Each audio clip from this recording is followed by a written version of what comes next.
Et salut les bichons, c'est Seb pour Bichon TV, j'espère que ça roule, que vous avez la frite, la patate. Bienvenue dans ma nouvelle pause café. Le test d'aujourd'hui vous est présenté grâce à notre superbe partenaire Outils des Pros qui a eu la gentillesse de nous mettre à disposition cette scie circulaire Mafel, la KSS 4018 MBL. Pour vous les bichons, si cette scie vous intéresse, on a un petit code qui se trouve dans la description qui vous amènera soit une réduction sur cet appareil, soit un accessoire supplémentaire.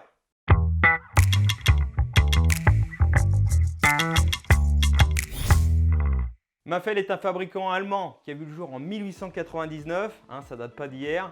Elle est connue et reconnue comme étant une valeur sûre pour tous les métiers du bâtiment de manière générale et a comme cœur d'activité, on va dire principale, sa spécialité, c'est tous les outils dédiés au métier du bois.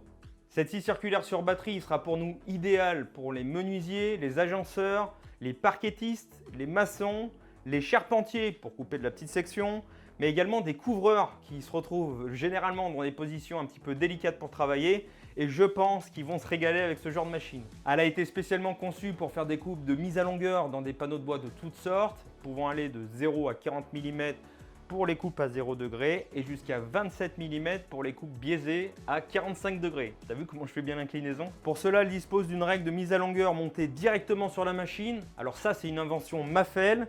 Cette règle va nous permettre de faire des coupes jusqu'à 300 mm de long sans avoir besoin d'utiliser une équerre pour faire des coupes d'équerre grâce aux butées qui sont montées sous le rail. On va pouvoir avec ce même rail faire des coupes d'onglets. Donc pour cela, dessous, on a une petite molette pour desserrer la butée et on pourra déplacer la molette soit sur les angles déjà prédéfinis, il y a des petites encoches. Donc pour les angles de 0, 22,5, 45 degrés, ça dans les deux sens. Et puis si je veux un angle quelconque, je pourrais aller jusqu'à 60 degrés. Et là, on n'oubliera pas, bien sûr, de resserrer. Elle est vendue dans les coffrets appelés T-Max par la marque. Bien sûr, on aura reconnu les coffrets Thanos, appelés également Systener chez Festool. Nous, personnellement, ces coffrets, on les adore parce que déjà d'une, ils sont résistants et en plus, on va pouvoir les empiler et les verrouiller en un seul point. Pour qu'on puisse bien se rendre compte du rangement à l'intérieur, j'ai replacé la machine. Donc, on peut le voir, elle reste solidaire de son rail. On n'aura pas besoin de le démonter à chaque fois. On a un sac à poussière qui est fourni donc quand on ne pourra pas mettre un aspirateur. Le diamètre intérieur ici est de 35 mm, donc ce qui est compatible avec la plupart des aspirateurs du marché. Donc dans cette version, on a deux batteries et un chargeur. Donc là, vous en voyez qu'une seule parce que l'autre batterie est restée dans l'atelier. Donc deux batteries de 5,2 ampères en 18 volts avec un chargeur rapide. Mafel fait partie du Cordless Alliance System, le fameux système CAS. Ce sont des fabricants qui sont réunis pour utiliser les mêmes batteries et les mêmes chargeurs. Donc je vais prendre un exemple facile. Si j'ai un parc d'outillage chez Metabo en 18 volts, je pourrais monter ces batteries sur cette machine. Et donc, je pourrais acheter cette machine en version solo. Ça me fait des économies. Ces économies, soit je les garde, soit je décide de les réinjecter dans de nouvelles machines. Autre petite subtilité qui nous tient à cœur, on va pouvoir le fixer au mur. Alors ici, on peut voir qu'on a un rail de guidage qui est flexible d'1,40 m. Alors d'après mes recherches, Mafel est le seul fabricant à proposer ce genre de rail flexible. Et ça, c'est plutôt pas mal parce que on a l'habitude de nos rails classiques, on va dire rigides. Et quand on va pour les transporter, pour les mettre dans les véhicules, on a toujours peur de les abîmer. Donc il va falloir chercher un étui, etc. Tandis que là, c'est tout intégré. On a ici deux morts, ça sera pour serrer le rail de guidage flexible quand on n'aura pas d'adhérence. On a un guide parallèle qui pourrait être monté soit à gauche, soit à droite de la machine. Alors sur le côté droit, on pourra aller jusqu'à 65 mm et 250 mm sur son côté gauche. Et on pourra également le retourner pour s'en servir d'appui contre un support. Au premier coup d'œil, on voit tout de suite qu'on a affaire à une machine professionnelle, tant en termes de qualité d'assemblage que des choix des matériaux. Et franchement, on ne s'attendait pas à moins du fabricant Mafel. L'ensemble machine, batterie plus rail fait 3,6 kg, monté d'une lame à carbure de 120 mm d'1,8 mm d'épaisseur. Donc c'est une lame polyvalente, à savoir que Mafel propose deux autres lames, une lame plus pour faire du débit avec 12 dents et une lame plus pour faire de la précision avec 40 dents, par exemple si on veut faire des coupes dans le stratifié. Donc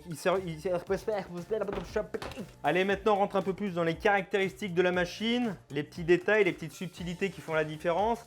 Alors comme vous l'avez vu, déjà ce rail qui est solidaire, ça c'est carrément top pour faire des coupes de mise à longueur. C'est vraiment son domaine de prédilection, même si c'est loin d'être la seule chose qu'elle puisse faire avec les différents accessoires.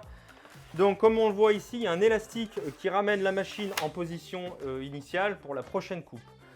Donc pour enlever ce rail, c'est facile, on a une petite languette ici Il suffit simplement de la lever et on pourra désaccoupler le rail de la machine. Et pour réaccoupler, il suffira simplement de le remettre en position et c'est prêt. Pour régler ma profondeur de coupe, j'ai une petite manette sur la face avant qu'il faudra que je déverrouille. Donc il suffira que je la lève. À ce moment-là, je vais pouvoir chercher ma profondeur désirée et je reverrouille. À savoir que j'ai une différence de 2 mm de profondeur si je mets un rail de guidage ou non, ce qui est logique parce que je viens rajouter une surépaisseur. Maintenant, pour faire de la coupe plongeante, j'ai ici une petite manette qui va me permettre de lever le capot de protection en bas et on peut voir aussi que mon couteau inciseur, il se rétracte. Heureusement, sinon on ne pourrait pas faire de coupe plongeante. Néanmoins, ça reste quand même moins pratique qu'une scie plongeante plus dédiée à cet effet, de pouvoir régler sa profondeur à l'avance et pas descendre plus bas que cette butée. Ici, vu la conception de la machine, ça va être compliqué de l'intégrer. Néanmoins, c'est quand même assez sécurisant parce qu'on a quand même si la machine elle est déverrouillée, mon plateau il ne pourra pas coulisser tant que je ne toucherai pas la manette. Donc ça c'est quand même sécurisant parce que si ce n'était pas le cas, t'imagines bien que si elle plongeait toute seule, tu aurais des risques de kickback et tout ce qui s'ensuit. Donc là, ce n'est pas le cas. L'autre différence avec des scies plongeantes traditionnelles, c'est que les scies plongeantes, elles descendent sur un axe pivot. Ici, ce n'est pas le cas. On a des coulisses. Donc pour moi, déjà, ça va amener de la rigidité à la machine. Donc c'est ce qu'on cherche. On ne veut pas de Dieu quand on coupe. Et deuxièmement, je pense que ça va augmenter la longévité de la machine parce que c'est quand même des machines qui sont prévues pour le chantier. Donc ça risque de prendre plus de chocs, plus de coups. Et le fait d'avoir des coulisses, pour moi, ça va augmenter la longévité de la machine.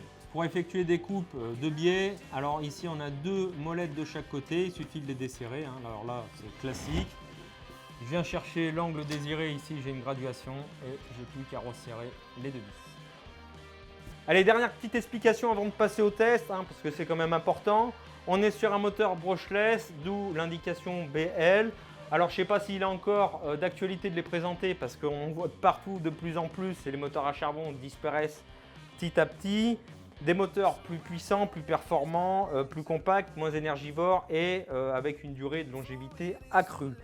Le seul petit bémol, je dirais, en tout cas ce que j'ai pu constater, les moteurs brushless font un petit peu plus de bruit que les moteurs à charbon. Voilà pour la parenthèse.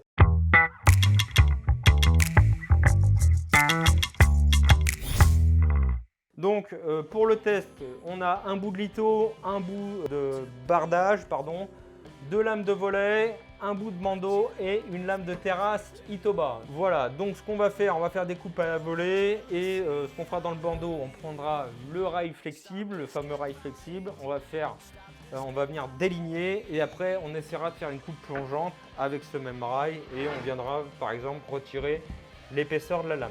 Allez, c'est parti. Allez, première situation, je vais couper un bout de litho, je suis sur un toit. Bon, moi je suis sur un toit plat. Mais imaginons on est sur le toit, je ne vais pas mettre de tréteau, etc.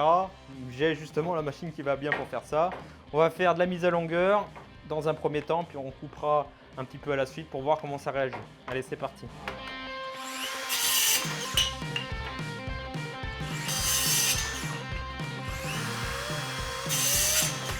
Maintenant, on va faire une coupe dans le bardage. Et bien sûr, on va vérifier si on est d'équerre.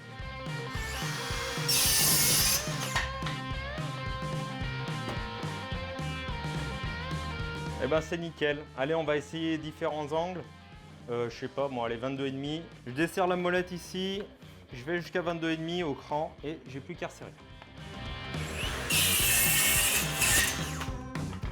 Allez, je prends mon rapporteur. Donc 62,7, ça correspond à 22,8. Donc on va dire qu'on est vraiment pas mal, surtout pour ce genre d'application. Maintenant, on va passer sur la lame de volet. Alors, elle fait 27 mm d'épaisseur. Et souvenez-vous, c'est l'épaisseur maximum que je vais pouvoir prendre avec la machine en coupe biaisée à 45 degrés. Donc là, je pense que ça va peut-être résister un peu plus. On va voir. On va voir également si j'arrive à couper pile poil les 27 mm. Allez, c'est parti.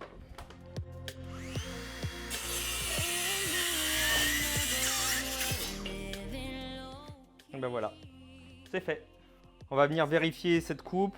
Alors c'est sûr que dans la vraie vie, j'aurais préféré prendre une scie à onglet si je veux vraiment de la précision. Donc là, je suis à 44,7. Franchement, je suis quand même épaté parce que je ne m'attendais pas à autant de précision. Allez, on passe au rail flexible. Voilà, ça fait un moment que je vous fais languir. Donc il y a une petite encoche ici à défaire. Et faut le remettre aussi pour le ranger dans la boîte. Donc on fait attention quand on le déplie pour ne pas le prendre dans la figure. Voilà. Et on va pouvoir l'appliquer sur le bandeau. Autre particularité de ce rail, c'est qu'on a une butée ici avec un caoutchouc antidérapant. Donc ça c'est plutôt pratique aussi pour venir en butée. Alors le gros avantage de ces rails flexibles, déjà premièrement ça prend pas de place comme on l'a vu, ça tient dans le coffret. Deuxième avantage que je vois, si par exemple ce que je veux déligner, c'est un petit peu voilé ou gondolé, et des fois même si c'est droit, on va y mettre sur 2 tréteaux, ça va faire un peu le ventre. Ici, ça va suivre mon support. Donc mes caoutchoucs antidérapants dessous vont bien adhérer, contrairement à un rail de guidage traditionnel où j'aurai plus tendance à mettre des serre-joints. Néanmoins, si je dois mettre des serre-joints parce que j'ai pas assez d'adhérence et que ça dérape encore un peu, il va falloir que je rajoute des morts de serrage, donc qui sont vendus avec. Je vais venir les placer sur le rail de guidage ici et je viendrai y mettre des serre-joints traditionnels, par exemple les serre-joints Festool. Alors petit inconvénient ici, c'est qu'il faudra qu'il me reste plus de largeur qu'un rail traditionnel. Ici au minimum, il faudra qu'il me reste 20 cm, tandis que pour un rail traditionnel, il me faudra environ 14 cm. Avant d'attaquer la coupe, je voulais carrément vous montrer ça parce que je trouve ça carrément fluide, ça glisse au top.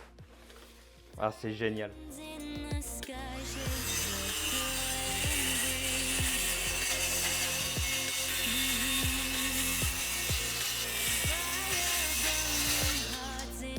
Alors la qualité de coupe, elle est nickel. Maintenant, on va venir essayer d'encastrer ce bout d'Itoba dans mon bandeau. Donc je vais faire une coupe dans la hauteur et on fera une coupe plongeante et on va voir si j'arrive à travailler avec.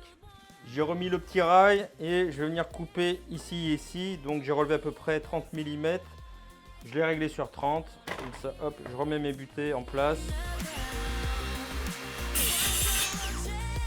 Voilà, maintenant on va essayer la coupe plongeante. Alors pour mettre toutes les chances de mon côté, j'ai remis le rail de guidage flexible. Là je suis à 0, ma machine est déverrouillée.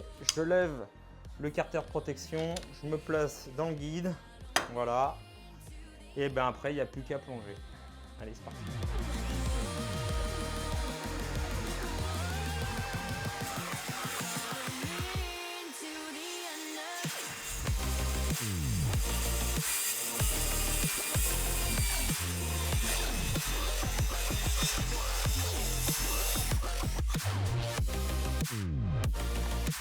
Ah bah voilà. Bon, on va voir si ça passe. Bon, bah voilà, nickel. Alors ça, c'est les lames d'Itoba de la terrasse à Laurent, comme je vous ai dit. Donc pour ceux qui se rappellent des épisodes de JVS, on avait coupé les lames de terrasse qui dépassaient avec cette machine. Donc je vais quand même te refaire 2-3 coupes et après on passe à la conclusion.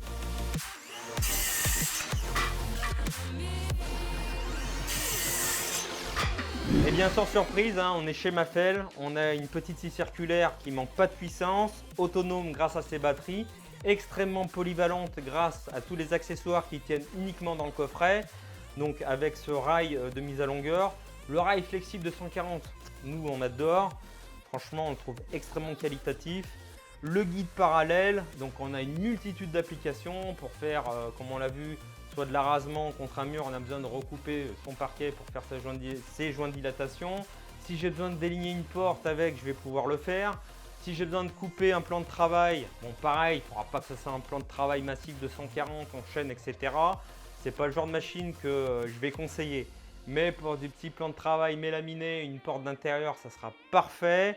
Si je suis sur le terrain et que je suis en conditions difficiles, pareil, j'ai besoin de couper une bolige, du bardage, une planche, je suis maçon, j'ai besoin de couper une planche rapidement en sécurité à la bonne longueur. On l'a vu, c'est carrément génial.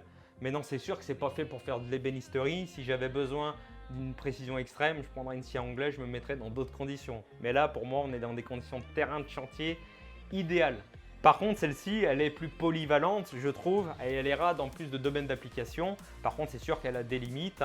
Je ne vais pas m'amuser à couper un plateau en chaîne de 40 avec. Déjà, avec ma T55, je vais y aller mollasse. Alors, avec celle-ci, je ne vais pas essayer. Pareil pour déligner une porte en chaîne très épaisse. Je ne vais pas m'amuser à prendre cette machine ou alors je vais le faire en plusieurs passes. Voilà. Bon après, chaque machine a son domaine de prédilection et il n'y a pas une machine qui est bonne à tout faire. Et bien voilà, j'espère que cette petite présentation de la scie circulaire Mafell KSS 4018 MBL aura pu vous éclairer. Je vous rappelle pour vous les bichons que si cette scie vous intéresse, on a un petit code qui se trouve dans la description qui vous amènera soit une réduction sur cet appareil, soit un accessoire supplémentaire. En attendant, vous connaissez la chanson. Notre meilleure récompense, c'est le pouce en l'air. Abonnez-vous pour ne plus rien louper, des pauses café, des instants pro, des reportages. En attendant, je vous laisse retourner à vos projets. Portez-vous bien et à bientôt sur Bichon TV.